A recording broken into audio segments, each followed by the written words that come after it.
What if love was born not from sight, but from the soul? In 1883, Arizona, a blind Apache woman and a wounded cowboy defied fear and changed two worlds forever. Like, subscribe, and tell us where you're watching from. Your city, your country. We love hearing your stories. Let's get started. The desert stretched endlessly under a sky painted in bruised purples and dying gold.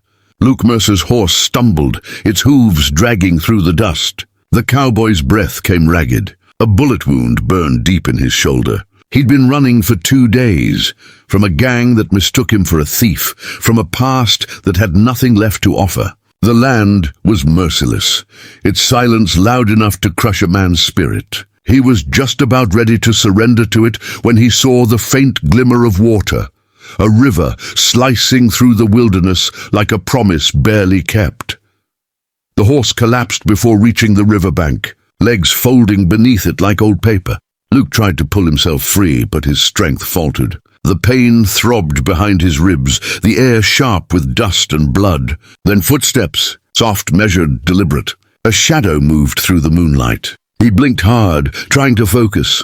A figure stepped closer, wrapped in woven cloth that shimmered faintly against the starlight.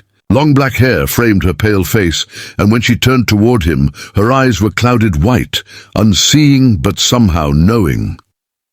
"You're hurt," she said, her voice low and steady. Luke's heart hammered in his chest. She knelt beside him, her fingers brushing lightly over his arm until they found the wound. Her touch was delicate, reverent, like someone who had learned to see with her soul.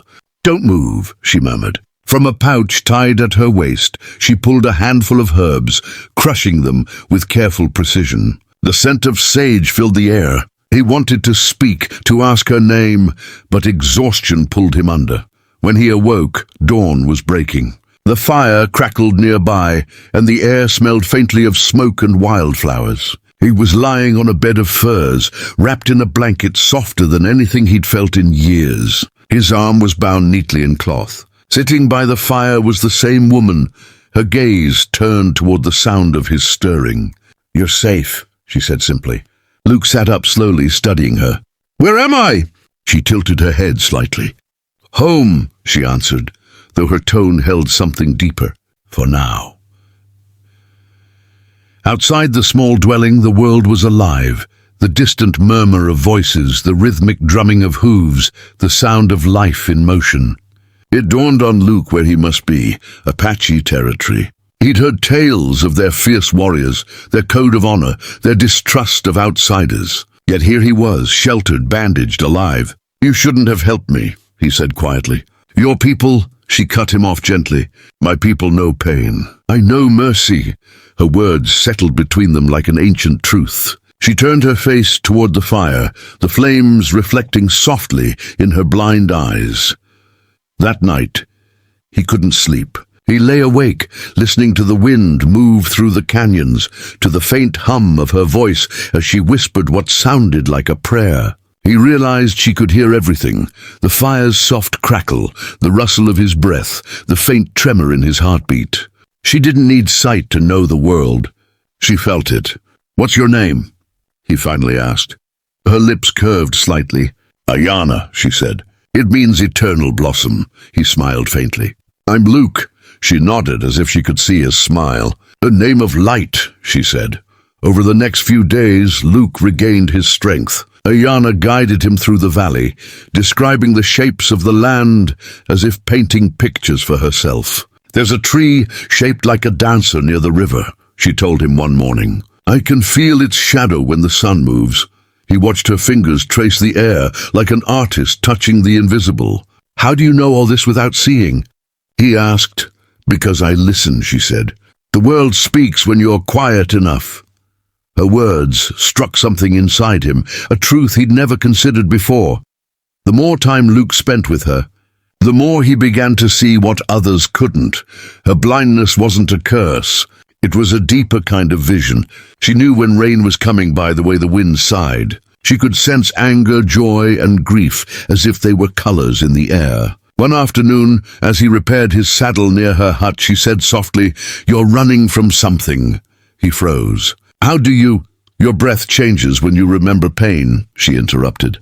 You breathe like a man trying not to look back. He had no answer. When Luke finally spoke of his past, the words came slow and heavy. He'd been a ranch hand, wrongfully accused of theft by his employer, hunted across 3 counties. He'd lost everything, his land, his reputation, his name in town. Now I'm just a shadow passing through, he said bitterly. Ayana turned toward him. Then maybe the desert brought you here to remember who you are, she said. Her voice was soft, but her conviction unshakable. Not a shadow, Luke. A man still breathing. He looked at her then, realizing she saw him more clearly than anyone ever had. Days blended into weeks. Luke helped gather firewood, repaired old tools, and shared quiet meals with Ayana. She laughed easily, her joy simple and sincere. The tribe watched from a distance, wary but intrigued. Rumors began to spread, the blind daughter of the chief spending her days with a foreigner. Some called it foolish, others whispered of destiny. But when Luke saw her standing by the river, sunlight glinting off her hair like spun gold, he didn't care about curses or tribes. He cared only about the way her presence made the world feel whole again. One night, as a storm gathered over the desert, Ayana reached out and found Luke's hand. "Do you hear it?" she asked. He nodded. "The thunder?" "No," she said softly. "The earth breathing. It's alive tonight." He smiled faintly. "You make even storms sound beautiful." She turned her face toward him, her pale eyes glowing faintly in the firelight. "Beauty isn't in sight," she whispered. "It's in how you feel what's unseen." The wind howled through the canyon, but in that small moment, surrounded by the wild and the unknown, Luke realized he wasn't lost anymore. He had finally found home.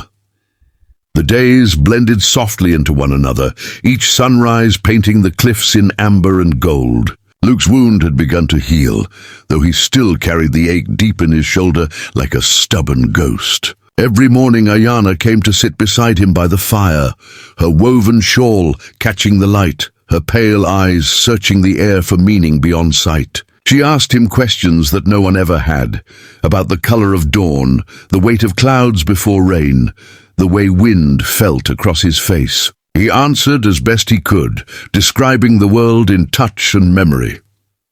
"Sunsets," she said one evening, her fingers brushing against the warm stones near the fire. "They sound like peace to me." "Do they feel that way?" Luke smiled faintly. "Sometimes," he said. "Sometimes they feel like goodbye." Ayana tilted her head toward him, her expression thoughtful. "Maybe every ending is just the world breathing again," she whispered. Her words lingered in the smoke between them. He watched her lips move, realizing how her blindness gave her a wisdom most sighted people never found. She didn't see light, but she understood it better than anyone he'd ever known.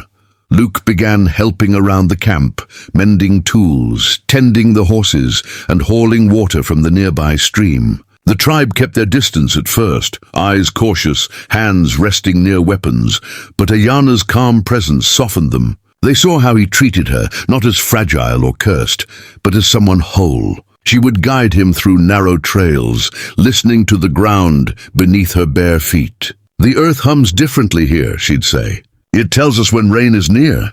He believed her. The more time he spent beside her, the more he began to hear the world the way she did.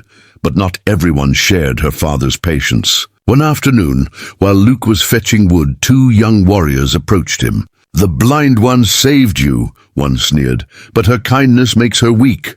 Luke's hand tightened on the axe handle, his voice steady but cold. "She's stronger than any of you." The other man spat at the ground. "You do not belong here, cowboy. When the chief learns you are one of them, the ones who took our land, your blood will be payment."